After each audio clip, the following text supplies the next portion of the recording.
Passamos então pelos assuntos de esportes que, pô, depois de uma quarta-feira como a de ontem, era natural que dominaria a repercussão do Twitter nessa manhã de quinta-feira, mas também tem muito assunto de notícia e de entretenimento. A gente separou dois aqui de notícias. Um deles envolve o ex-presidente, também ex-senador, Fernando Collor, de uma notícia de ontem e que segue hoje. A STF retoma hoje julgamento sobre Collor. Relator votou pena de 33 anos e placar está em 2-0 para condenação. Então, o Collor aí tá... Eu vou explicar para vocês os fatos, antes da gente ir para as opiniões ali no Twitter, e eu também ouvi as opiniões de vocês no chat. E aí, por ser um assunto delicado, eu vou passar os fatos, bem fato por fato aí, para vocês entenderem o que está acontecendo. O STF retoma hoje, então, esse julgamento que começou ontem. Por enquanto, a corte já votou com 2-0, 2 votos favoráveis, para condenar o Collor, condenar ele pelos crimes de corrupção passiva, lavagem de dinheiro e organização criminosa. O cerco, aparentemente, está bem fechado ali, fechando para o Collor. Esses 2 votos favoráveis foram do Edson Fachin, que é o relator no processo, e do Alexandre de Moraes. O relator, o Edson Fachin, foi quem também sugeriu aí essa pena de 33 anos, mais de 33 anos, 36 anos, alguns meses ali, uns quebradinhos de prisão para o Collor nesse processo. O Collor tem 73 anos de idade, né? O ex-presidente e ex-senador Fernando Collor.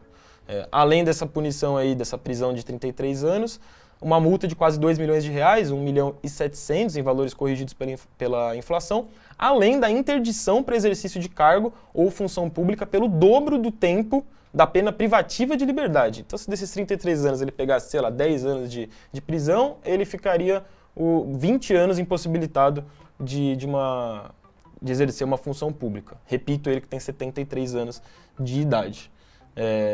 Esse caso de julgamento é um caso até do passado. Aconteceu esses crimes entre 2010 e 2014, mas é uma ação por supostos recebimentos de propinas em contratos da BR Distribuidora, uma antiga subsidiária da Petrobras, certo? A Procuradoria-Geral da República acusou o Collor de ter recebido 30 milhões em propina nessa bagunça toda aí. Por se tratar também de um ex-presidente que tem uma mancha histórica aí, né, na carreira dele como ex-presidente pelo impeachment lá no começo da década de 90, é um assunto sempre muito popular, qualquer coisa envolvendo o Collor. E aí, nesse caso, tá todo mundo de olho, o julgamento segue hoje, vamos ver se de fato ele vai ser condenado aí pelo STF. Vão deixando as opiniões de vocês no chat, se tiverem opinião sobre o tema. Eu vou colocar 2 tweets na tela, um favorável, com uma ideia favorável a essa condenação do Collor, e depois um outro que questiona esse julgamento do STF. Pode colocar aí na tela, Tiagão. Esse primeiro, da internauta Cris, disse o seguinte, e aí, olha como sempre a galera vai acabar remetendo ao Collor, ex-presidente lá da década de 90, do começo da década de 90.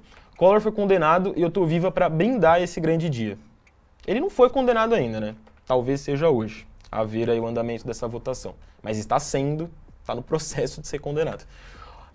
Meu pai faz festa no céu, e o que se faz se paga em vida. Eu não esqueci o que esse cão fez em 92 com a poupança, se referindo àquele bloqueio das poupanças ali no começo da década de 90, de muitos pais de família trabalhadores. O meu pai infartou por causa desse monstro. Então olha como tudo que é relacionado ao Collor sempre carrega algo muito ali relacionado à década de 90, algo muito pesado relacionado àquela época. Por outro lado, tem quem questione esse julgamento. O Leandro Ruschel, aí, por exemplo, no Twitter, publicou, e aí ele usa uma foto do Alexandre de Moraes, que foi um dos ministros que já deixou o voto favorável à condenação, dizendo: vão condenar o Collor pelo crime, entre aspas, mais grave da sua vida, ter apoiado o Bolsonaro. O que o Leandro está querendo sugerir aqui?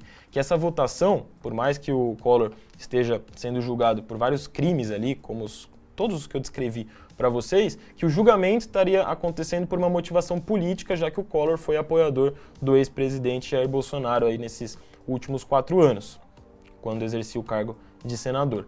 Então, há esses dois lados hoje nessa discussão envolvendo o Collor, beleza? O Júnior Oliveira mandou: é inacreditável o Collor ter voltado à política depois do que fez enquanto presidente. Só no Brasil mesmo. Vão deixando aí sempre a opinião de vocês no chat que eu gosto de conversar. O Pablo falou: quem vivenciou a década de 90 sabe o que esse indivíduo fez. Pablo, eu nasci ali na década de 90, né? Nasci um pouquinho depois que o Collor sofreu o processo de impeachment, mas aí naturalmente, tanto pelo noticiário da época, eu sempre gostei muito de assistir televisão e jornais de forma geral, e pelo que a gente ouve dos nossos pais, né? Dos nossos familiares. Complicado. E o Bruno Calu aí, não sei de onde vem esse amor dos alagoanos por ele. Galera deixando as opiniões, vale lembrar que hoje ele também é ex-senador.